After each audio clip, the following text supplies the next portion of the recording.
A very good evening, everyone. This is Aparna Mishra from Women Shine. Welcomes you all to another episode, 58th episode, 48th episode of WS Talks. So today we have a very special guest with us, as always. The person is Sutapa Basu. She is a best-selling, award-winning author, as well as an educationist, poet, a translator, and a writing coach. Her historical novel, The Curse of Nader Shah, won the Best Fiction Award by Author Awards. She is a winner of Times of India Write India campaign for Amish Tripathi, while her debut, a psychological thriller, Tangle, was nominated for the Anupam Kher Award for Best Debut English Novel in 2017. She is well known for her best selling historical fiction, Padmavati. The Queen tells us her own story, The Legend of Genghis Khan, and The Curse of Nader Shah. She has held positions of vice principal and head of department in several schools. She also coaches children, young adults, and inspiring authors in creative writing skills at Sutapa Studio. She conducts training for school faculty as well as runs a live chat show which is called Bistro Bus Conversations that hosts unique people from across spheres and the world. This is this is very small introduction. We'll hear more about her today. And of course, we have our moderator, Dr. Preeti Talwar. She's a doctorate in science and has worked as a research associate under a UGC fellowship, worked as a proofreader with Thakur Publishers, and worked as a content writer for Planet Spark, India Go Social, Planet Writer, Story Mirror, Student Star, All Spaces, and many, many, many more platforms. So I really welcome our guest today. Good evening, everyone. Sutapaji and Dr. Preeti. Welcome, everyone. Now, Preeti, Welcome. you can take the show forward. Thank you, Aparna. Before I go ahead, let me say a few words about Aparna Mishra, who's editor of Women Shine magazine and who left her corporate career to help empower women. She has made this Women Shine magazine as a platform for women, and women get a voice there. And through her campaigns and events and social causes, she is helping empower women. So, uh, big hats off to Aparna Mishra. Now, let me welcome our esteemed guest, Sutapa Basu, best-selling author, as Aparna Mishra has already told you. Without further ado, welcome, Sutapa Basu, to our WS Talks.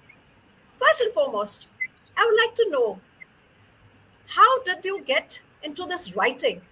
Was it in your genes? Was it from early childhood? Or when you entered adulthood that you started writing? Good evening to everybody. And I would first like to thank Women Shine and WS Live Talks for having me as a guest. And of course, Aparna Mishra and Preeti, thank you so much for being with us this evening and, this conversation. I hope you'll all enjoy it and engage with us on this. So, Preeti, your question of how did I get into writing? Was it in the genes? Well, I did have a grand uncle who was very well known as a poet, Ashu Dey, and he was very, very well known in the Bengali reading community at one time before independence. But I have always written, even as a child. In fact, my mother tells me, I don't remember this, but my mother tells me that when I was maybe a child of 7 or 8 years old, we used to have this game. I have a younger brother, and we used to have this game with friends where we would put up plays and ask our parents to come and be the audience. Now those plays needed to be written, right? But otherwise, where will we get the script? So apparently, I used to write these plays, simple ones, on my old school copies, and then we would put up the play, and then those pages with the script would just be flying here and there because we didn't need them anymore. So my mother would pick them up and she kept them safely, maybe with a dream that one day her daughter might write more and maybe get published. So that is where it has started. Now, I have always been writing poems and stories and something or the other throughout my teenage years, and even after marriage, while raising a family, My husband's been in the armed forces, so I was moving all over India and abroad with him. And I think I had a lot of inspiration to write. So I have been writing, but never with the intention of publishing it, because I never thought that it was worth it. So it was only in 2014, when I decided that if I don't write now, I don't publish anything now, it will never happen. I was working at that time with a publishing house, Encyclopedia Britannica, and I just decided to drop my corporate career and start writing. And everyone told me I'm being crazy, because why do you want to drop a cushy job and take on something which you're not even sure about? But I did that, and while I was still going through the portion of my life where doubts were more, gigantic than actually any confidence, the Right India campaign happened, and I just submitted my story like so many others. I think I was told some 8,000 people. I submitted my story with no hopes, absolutely. So when they announced that I had won the first prize for the first month, which was, the prompt was by Amish Tripathi, I never believed them until Times of India got in touch with me and said, yes, you are the winner. But that actually was a huge morale booster to me. I realized that, people will read what I write, and maybe somebody would also decide to publish it. So fortunately, I found a publisher, Readomania, and they decided to publish my first book, which was Dangle, my debut, which is a psychological thriller. And yes, Aparna was right. It was nominated as the best debut for that year by Anupam Kher debut novels. So that's where my career with writing started, my romance with writing started, and it is still going Wow. strong. Yeah. One question here, that after winning that Right India campaign, you became a celebrity overnight. How was it to handle the celebrity status? How did you feel? Must be feeling on the top of the world, getting the status among thousands of people submitting and you winning a first prize. I kept on thinking that I should write for some prompt, but I didn't, because see, I could land up there where people are landing, you know. So how was the feeling? No, it made me feel extremely good. There's no doubt. I'm not sure about the celebrity status part of it, but yes, I felt very good because, as I said, for me, it was a huge confidence booster. Besides, Times of India gave a very good platform to all writers who were the winners Absolutely. and to others as well. Even today, it does so. Even today, Right India is still with us consistently. And we got a lot of opportunities, all of us, to, as for speaking assignments, for training. We were part of the masterclass, which was there. And that first season, these writers, the established writers who had actually given the prompts, they trained us as well. So we got Wonderful. mentorship. So it Wow. was a huge opening into this writing community for all of us who had participated in the writing lab. And it still is. So I would Wonderful. say, yeah, I would say Right You India got a was a kind of alma wonderful mater. start. I think leaving that Oxford job was a big uh, opening for you. It widened your horizons that way, and you got a really an upstart towards writing. That Absolutely. is It was Britannica. absolutely, I did Oxford, and yeah. then for 2 years I shifted to Britannica, where I actually put up the vertical for the educational publishing. Britannica didn't have any educational publishing, so I created their entire educational list before I decided to drop the job as such and start writing. I totally agree with you, Preeti. It's like one door closes, the other one opens. So we Yeah, just need. yeah. That's hey, but did you get some epiphany suddenly one fine night that you're going to chuck off this high paying job and suddenly start writing? I don't know. Do you really do that?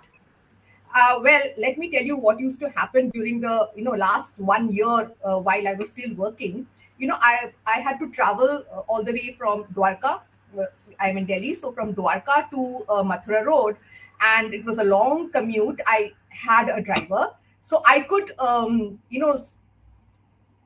think she's Please continue. Please continue. so I could, I had a lot of time to think. And when I would think, there were stories which would just crop up in my head, and poems which would crop up in my head. And I would reach my office and I would run to my cabin and open my laptop and quickly try to key in whatever was there in my head, because I was sure that, when I started my day, my work day, whatever I thought would just vanish. And my team also knew this. So when they would just peep in and saw that Sutapa was too busy on her laptop, they would just leave me alone. So this is how I was going through the last year before I left. And then I thought to myself, no, I can't do this. Because, at the senior levels, Aparna would agree with me that, at the senior levels, sometimes when you are in the office, you are just sitting through mundane meetings. And at the end of Absolutely. the day, you wonder, what have you really done that day? Exactly. So that was the reason I thought that, no, let me leave the job and see whether you need mind space basically to be creative. And I was Yeah, not yeah. getting. Yeah, I can say this one line, that a single step leads to 1,000 miles, that I think that is what you did. Yes. So, one question, you are into historical fiction. What seems to have attracted you to history so much? I mean, all three books which have been nominated are all historical fictions. First and foremost, this Padmavati, it seems everybody is going bonkers about Padmavati because the movie was made and then the nation was abuzz with this Padmavati controversy. And you write about Padmavati, rather, your protagonist Mrinalini Rao is seeing the place for you. What sort of attracted you towards this Padmavati? Was it her beauty or Johar, or what was it? I'm really curious to know why everybody is going for Padmavati. Let me answer the first part of your question. Why am I attracted to history? So I believe that history, nothing is past, nothing is dead. It's not even past. Basically, history lives in the present. So whatever is happening around us, every happening, every event has its roots in something that has happened in the past. And to understand the present, to understand what is happening to us or to our environment, to the country, to the nation, to the world, we need to know the past of that particular event. What is the root of that event? I mean, you take anything, you look at Jammu Kashmir, which is, I think, one of the most fiery, controversies in Right. India today. You have to, if you go back into history, then only will you be able to get the facts which actually relate to that, and you will be able to probably, you know, shave off all the all the bombast that is around this, and really understand why whatever is happening, and that is true for everything that is happening Right. around us. Right. So I believe history is very important, and we will never understand the present until we know the past. And for most people, history is very drab, because possibly the way it's taught in the schools, when they first, when people first encounter history, it seems like it's all about facts and dates and people's names and wars and so on. But history is not that. And my purpose in writing historical novels is to make history come alive for all my readers. And so, of course, it needs humongous research, but I try to create that same environment of that period through not just the story, but also, what they ate, what did they wear, how did they address each other, what were the traditions, customs, the the surrounding, the environment. If you have read Padmavati, you will know that I have described Chittorgarh completely, the fort, and for that I had to go there. I went there, I visited, I actually did that walk which Mrinalini does with the lady who's telling the story. So unless you do that, you will never be, I think, able to bring in authenticity into your story. And my aim is pull the reader in. into that period, into that story. So that is why, one of the reasons why this history has always attracted me. And I think a lot of my books, even if they are thrillers, are often based, there is a historical base to it. So I have written other thrillers like the Cursed Inheritance, but you will which is set in Kolkata, but you will have the Kolkata's heritage and history always, coming into it somewhere in the stories. Now we come to Padmavati. Okay, so let me just first kill the controversy. I have never faced any controversial statements um, related to my book, Padmavati. My book came out actually 2 weeks before the movie Padmavat was launched. So a lot of my readers, they read my book and then they went to see the movie, and they wrote back to me that they were very disappointed because the movie did not actually show Padmavati. It was more focused on Khalji. And then there were people who saw the movie, they were curious to know more about Padmavati, and they read my book. And they got back to me and said, this is what we wanted to know. So I think that is the reason why Padmavati was popular. Why did I choose Padmavati? When I was doing my research, and trying to decide which is the historical figure on which I would be writing, I came to know a lot of things about this particular queen. First and foremost, she was not from India. She was from a place which was outside India. She decided to get married to Ratan Singh, come into a place like Chittorgarh, which in the 13th century was quite a restricted social society, and but she decided to live in that within those traditions. So and then of course the Johar. So the Johar, which has created so much controversy among a lot of people in this country, I got to know that though it is not there in my story. In my story, she is around 20 plus or so. But the fact is that she was just 16 years old when she decided to walk into that Johar, which is something that really made me think what kind of a person she must have been. There must have been something very extraordinary about her. And that is what I wanted to seek out when I was, researching for Padmavati and when I wrote the story. I don't know whether I was able to sort of present her extraordinary character, personality, determination, courage through my story. But this is what I wanted to do. That was my aim. Wonderful. We've come to know a lot about Padmavati. Otherwise, we had different notions. What we read in our history books is quite different. But today you have cleared the doubts that what exactly was Queen Padmavati. Another thing which I noticed is that most of your novels, you're partial towards Kolkata. I think a lot of novels have Kolkata coming into it. And one of your interviews, I think you said that Kolkata seems to have a mystery, a story in every a lane or a house or mansion.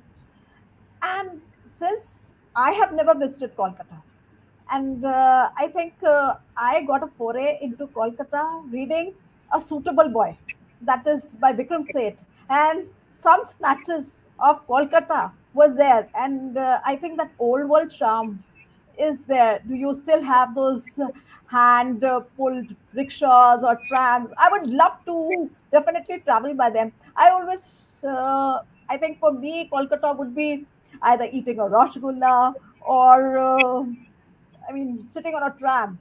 But I would like to know from you, since you are using it in several of your novels, and there's a backdrop of Kolkata. Why is it your lineage, or are you just very fond of that place?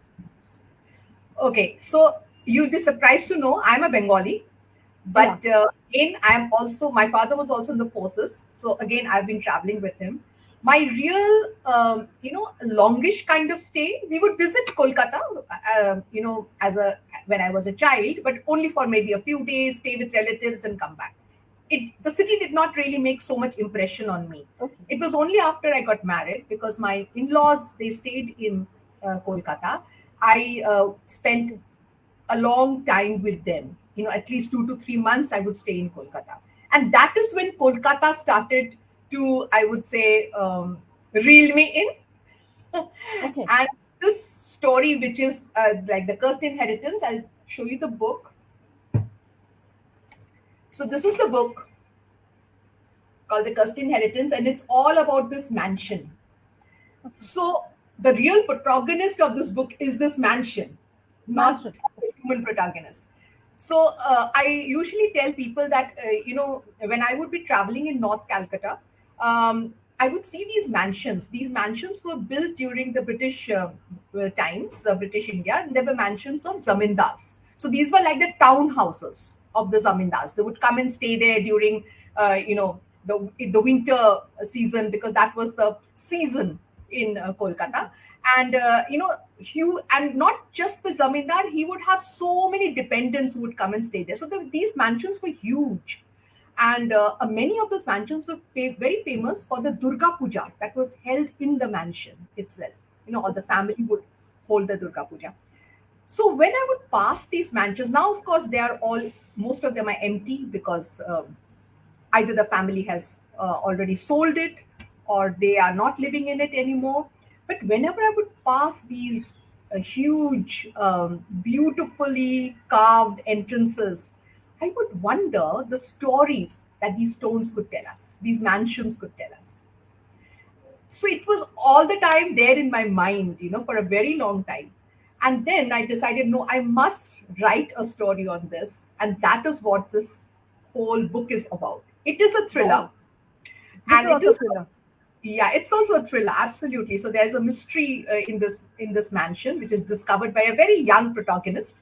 She's just about 20 years old, and she's a girl who has an English mother and an Indian father.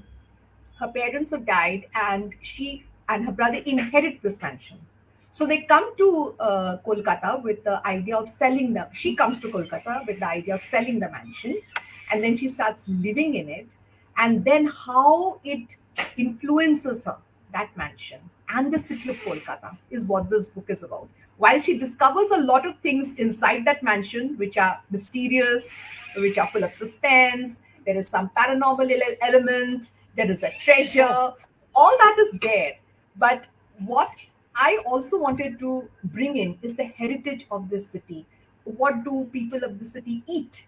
Um, oh, what about the skyline of the Howrah Bridge? What about the rickshaws?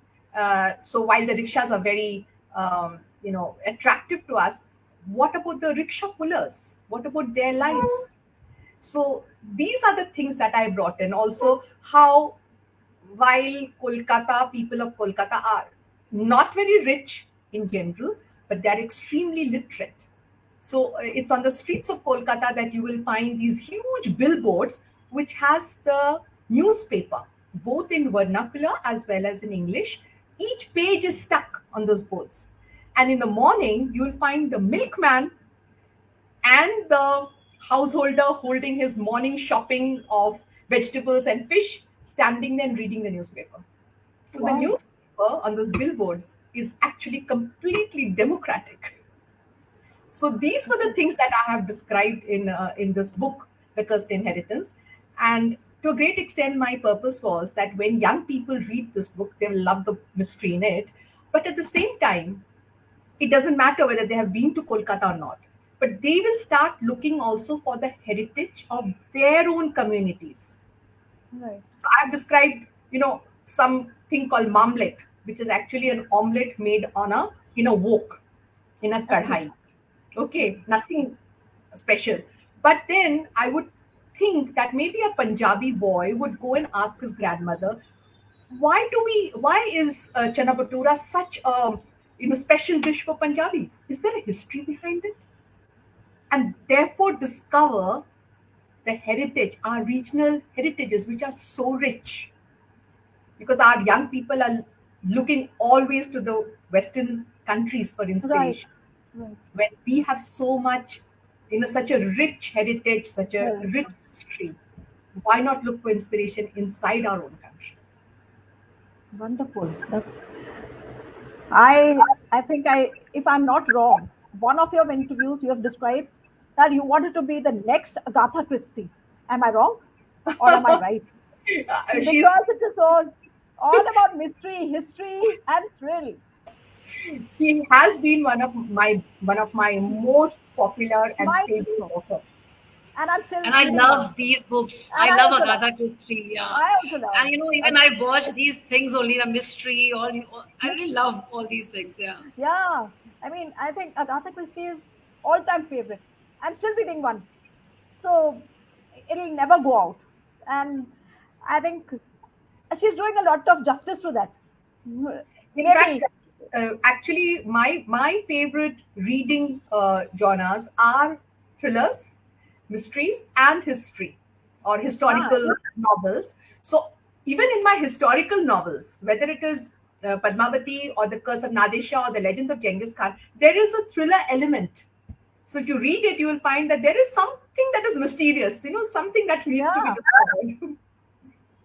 Yeah, that's what I'm saying because I want to tell my readers, the viewers rather, that a decade back I read Shutapa's story, a short story. She's been writing short stories and anthologies, and this has been still etched on my mind. She described her protagonist, and I think that protagonist will never go out of my mind because the way she's put the adjectives, his face, his jowls, his limbs. I think the way he stands on a boat, that scene I'll never forget. And because you must be knowing all your characters, you cannot forget any of your characters, and how the lady is a devout follower of Goddess Kali, and she uses those flowers and she dances, and I think that is also in those mansions and somewhere, if I'm not mistaken. It was a very long story, but I sat and read it till the end. And till date, I could not have forgotten that. It's still etched, because the way you've described your protagonist, you look that you're living with that person. I mean, you know the person face to face. Like with her, I feel she's a storyteller. Like the way she describes it, it is you have to read it. Like with the Agatha novels, they have the nail biting finish, and you're just sitting. Last May, the climax is coming, and you want to know key what is going to happen. Same as with her novels. Just waiting. Okay, it's enthralling, for the people. You're Anyway, very right when you said that I was living with that character because that yes, character happened to be my cook who would come every day and cook for me. And I would keep asking her about her past life and where she lived earlier and how did she come migrate to Delhi and so on. And that is where I got my story. And you are also right that I can never forget my characters because when I start writing, I might think of the plot and how the story should go. But in the process of the writing, which usually takes about at least 4 to 5 months, these characters come alive for me. And then after a while, I'm not writing the story. They are writing the story. they are writing the They're story. constantly talking in my head, you know, that this is how it should be and this is how our lives should be. So you are very right. The characters literally live with me. Actually, a writer has it. I think if you do not live with your character, you cannot write. You have to be involved. You should be. Like, if you're focused on that character and all your novels are there, and I don't think you'll ever forget any of your characters. You are going to live with all of them. I mean, Absolutely. yes, I just read in one of your interviews that you had visited this INS Valsura for a literature festival. I think it was from the naval wing. Yes. So I just want to ask you, since you are going and visiting a lot of literature fest, maybe Jaipur, Kasoli, wherever you must have visited a lot. What is the difference between INS Valsura and the other literature fests which you have visited? Now, we would like to know more about it. So, if you're going to, yes, I have been to a lot of literature festivals, big as well as small, startups as well as very established literature festivals. Balsura was, the first naval literature festival that Yeah. they arranged. But I was so thoroughly impressed by the organization, by the planning, by how beautifully, the each speaker was given the space to speak, Right. to talk, and what a varied subjects on which they were speaking. So it was a wonderful experience, in fact, and I think that was the first time that I had been to that part of the country. And let me tell you that when we were entering Valsura, you enter through these, they're called salt pans, where they, get the salt from the seawater. And I found them all pink. So it took me Oh, some time to realize that these were pink flamingos who were oh, spread across those salt pans. I mean, there were so many of them. It was how so beautiful. beautiful. And a lot of people come there, in fact, to do bird watching, because a whole lot of migratory birds and all, they come over there, and you can see them and you can watch them. That was one of my Wonderful. greatest I should say experiences of Valsura. And the other one was, I was at that time writing my this book, which is The Birth of My Nation. So again, this is a historical non-fiction, not a fiction. This is a historical non-fiction which is about the integration of our nation between 1947 and 1950. Because again, the genesis of this book, very quickly, we who have been born in independent India, we somehow were always convinced that the India that we see today, which is from Ladakh to Kanyakumari, and from Kutch to Arunachal Pradesh, is the India that was given by the British to the new government in 1947, which is not true.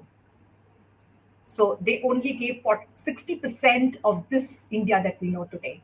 The rest 40% were nearly 500 plus princely states, which became free once the British left. And they had a choice. They could be independent, they could join Pakistan, they could join India. How did they join India is what this book is all about. So one of the most important, most of these kingdoms, these princely kingdoms, were in the region of Saurashtra. And Balsura is very much a part of that. So the person who actually brought all these princes together to sign the amendment that took the agreement which made them a part of India.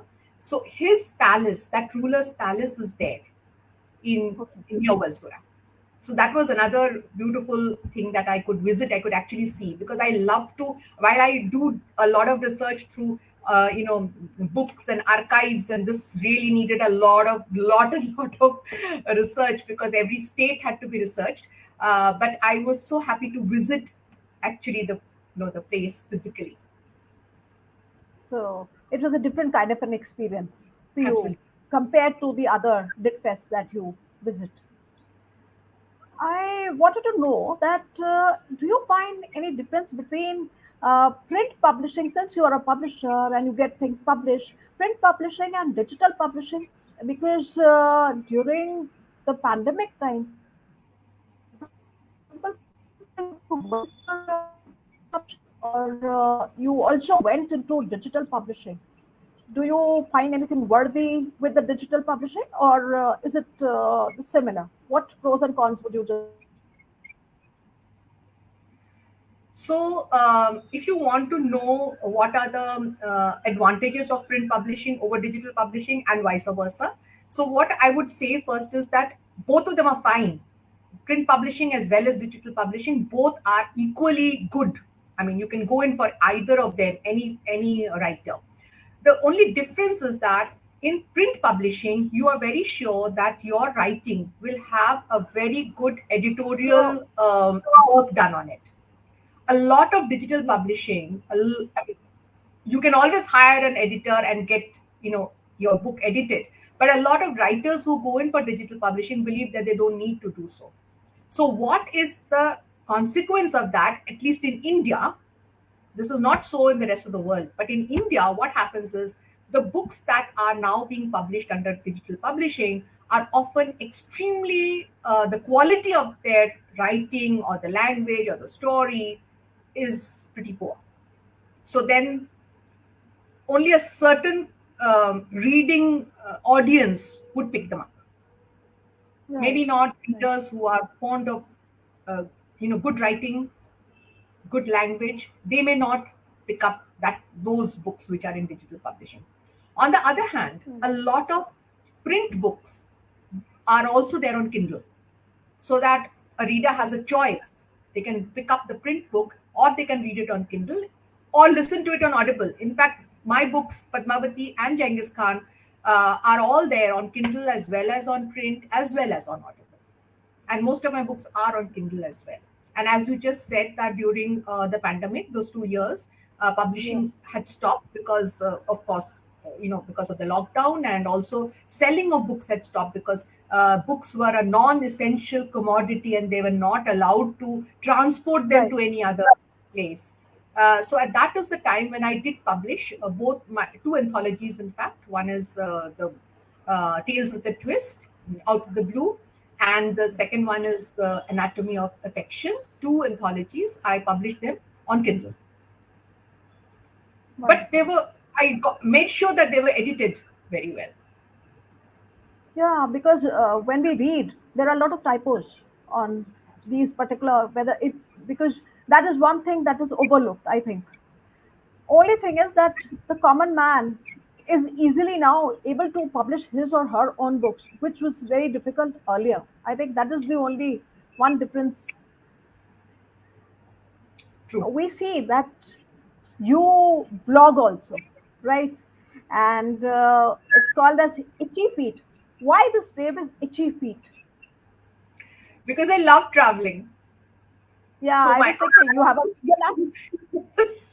I'm always itching to go on another travel, and I have been traveling a lot, especially since I of course have been traveling with my father, and I've been traveling with my husband, but totally traveling for pleasure. My husband and I started it once he retired from the army, and of course he took up another job, but then it was easy to get leave there. So we do a lot of traveling, and I thought, why not? And I make sure that I come, I find out about the heritage of that place. I find out what is special about that place. I find out the history.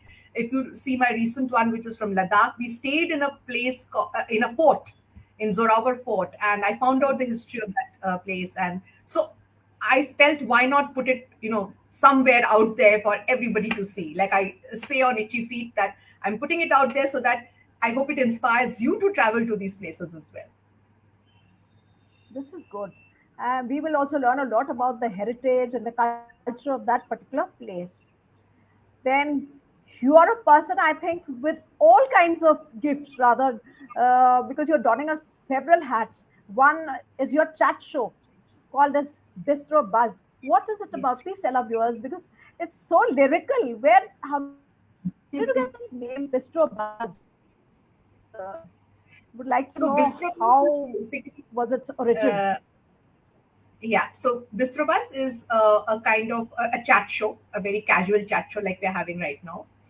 And I, call guests who are from different walks of life and who have got something substantial to tell us all.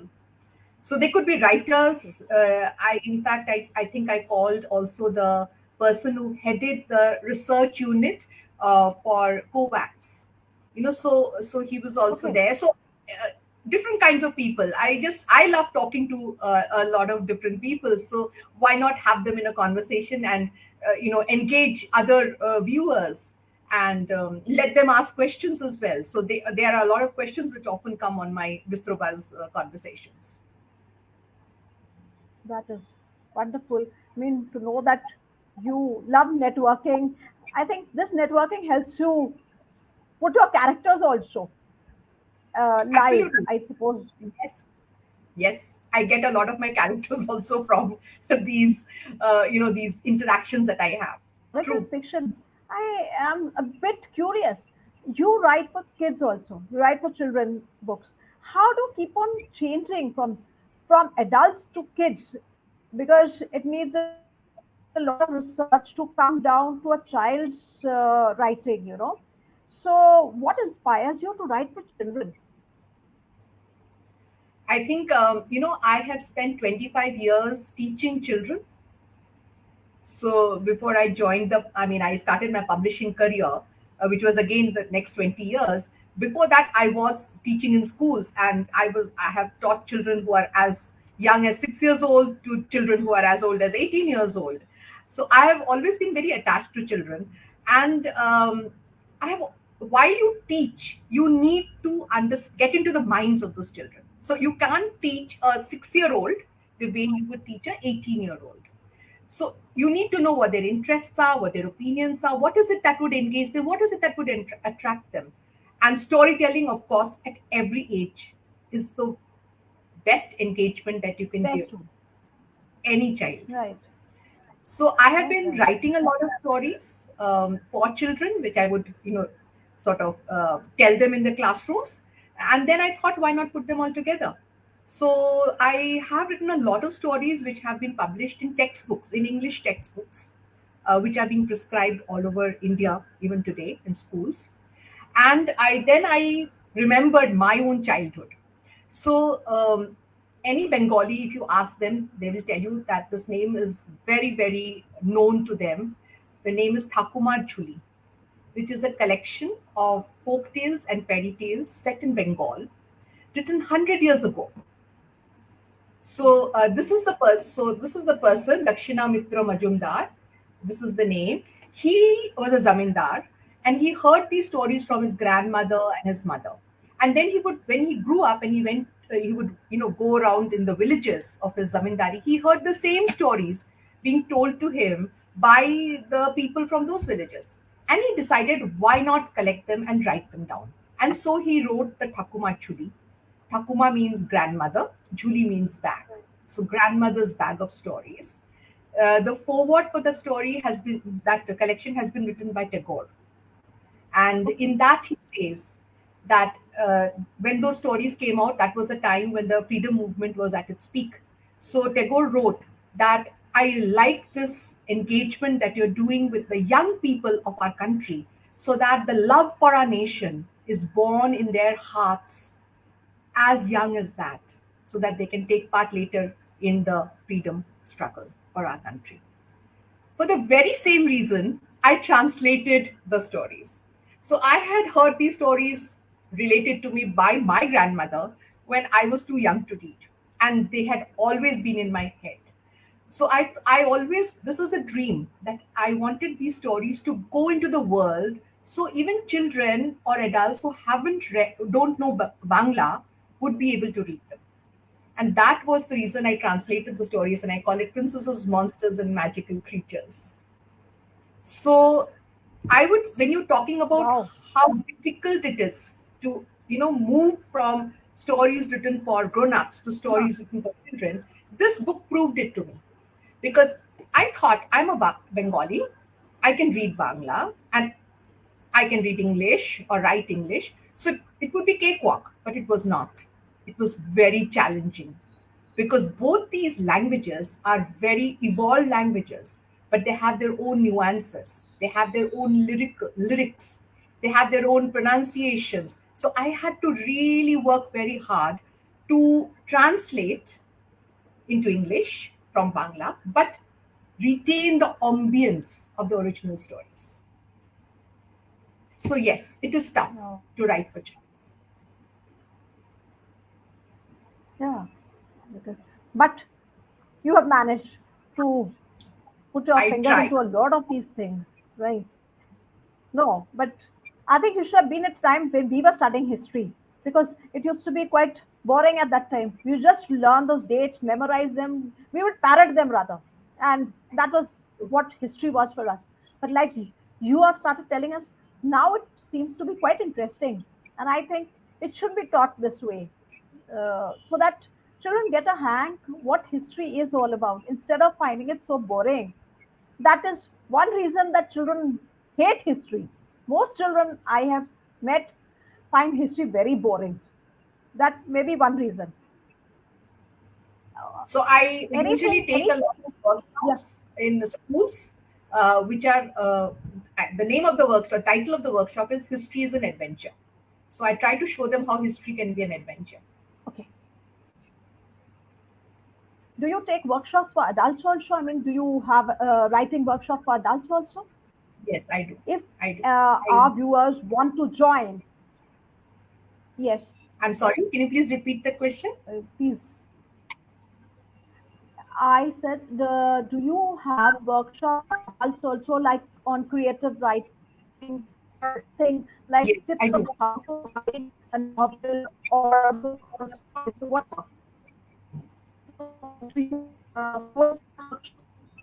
But for the kids, do you have a book to I'm they sorry. I think love Some network issue, Preeti, at your the end, I network guess. issue, I some haven't been network able. issues coming, I think. Yeah. She wants to know if you like I was you asking you, conduct workshop for adults as well. The same I thing, do. yeah. I do. I, in fact, run an online course, which is a 20 course for adults and young adults as well as adults, which is a creative writing course.